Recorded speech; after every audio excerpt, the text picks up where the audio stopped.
भाई हैं, कुछ जूनियर्स हैं, कुछ सीनियर हैं, कुछ साथ पढ़ने वाले हैं। सबसे ज़्यादा मेरा मतलब आदर जो है चाचा के साथ है। उन्होंने मुझे वहाँ से ही गाइडलाइंस दिए। कई बार याद आता है कि 2-3 दिन हम गायब हो जाते थे, चाचा फ़ोन करते थे आप आ नहीं रहे हैं, तो ऐसा लगता था कि हम घर पे ही बैठे हुए हैं, पढ़ाई बस एक नाम का जरिया हो जा रहा है। तो बाकी चीज़ें जो इसके बारे में बतानी थी लाइब्रेरी के बारे में अमन भाई ऑलरेडी बता चुके हैं, कुछ नया तो हम बताएंगे नहीं। हाँ, उसमें सहयोग करेंगे हम लोग, क्योंकि उसमें मेंबर्स हम लोग भी हैं।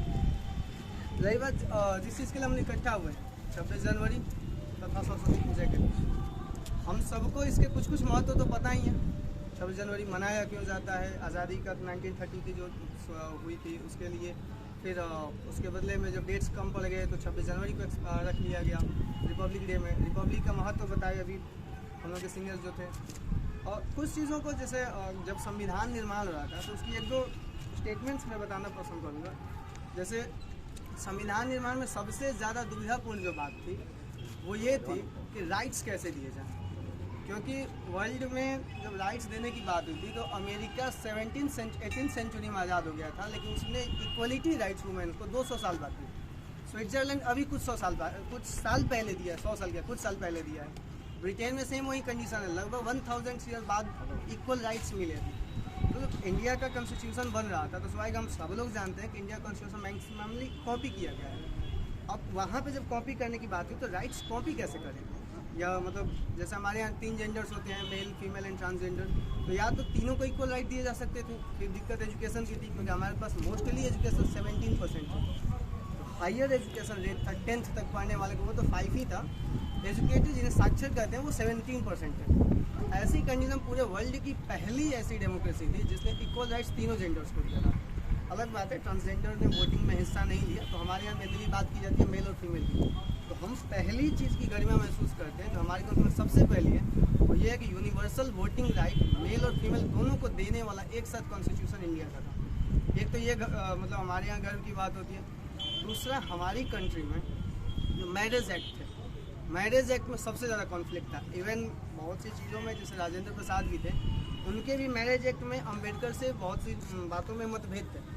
और बाकी कम्युनिटीज़ के मैरिज जो हम लोग जानते ही हैं कि मैरिज एक्ट इक्वल राइट्स नहीं देते हैं। वहाँ पे भी हमारे जो इंडियन कॉन्स्टिट्यूशन अपना अलग रास्ता निकाला था, वो भी काबिल तारीफ थी। यहाँ पे मैरिज करने की सुविधाएं सबको अपने अपने धर्मों से दे दी गई, लेकिन तोड़ने की सुविधाएं के लिए कहा गया कॉन्स्टिट्यूशन डिसाइड करेगा कि आपका मैरिज एक्ट टूटेगा कि नहीं टूटेगा।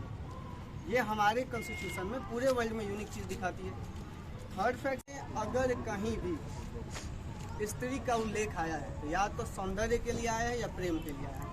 अकेले भारत की राजस्थानी ऐसी संस्कृति है जहाँ पे स्त्री का उल्लेख केवल और केवल वीरता के लिए आया है, सौंदर्य के लिए उसके मुकाबले 1% भी नहीं है।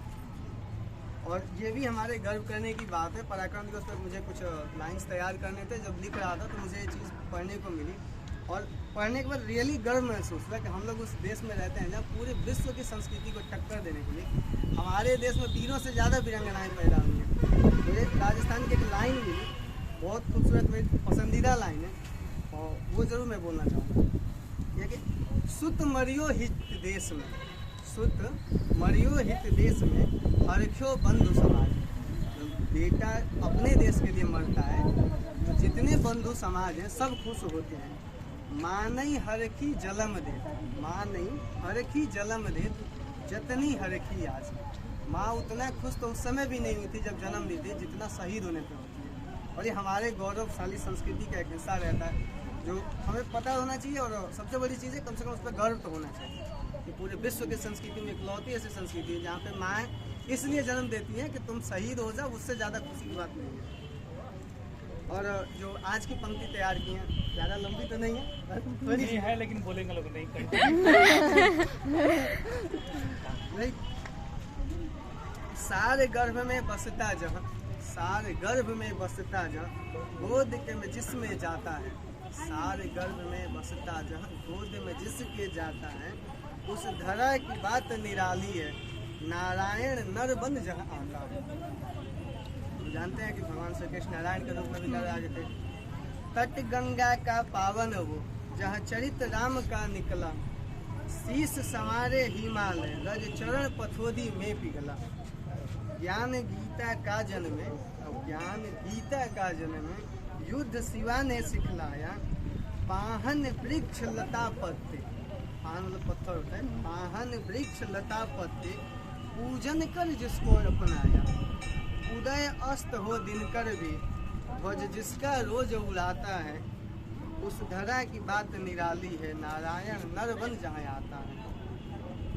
कभी सतीत्व बचे ज्वाला में, कभी सतीत्व बचे ज्वाला में, जवानी 80 में फूटे, वनराज के दांत गिन रहे, दांत दूध के बिन टूटे, पलना सजे जहाँ गरिमा की, अंकुर अभिमान है रूठे, बहन के कर्ज चुकाने को, जहाँ वस्त्र सभा के गए लूटे।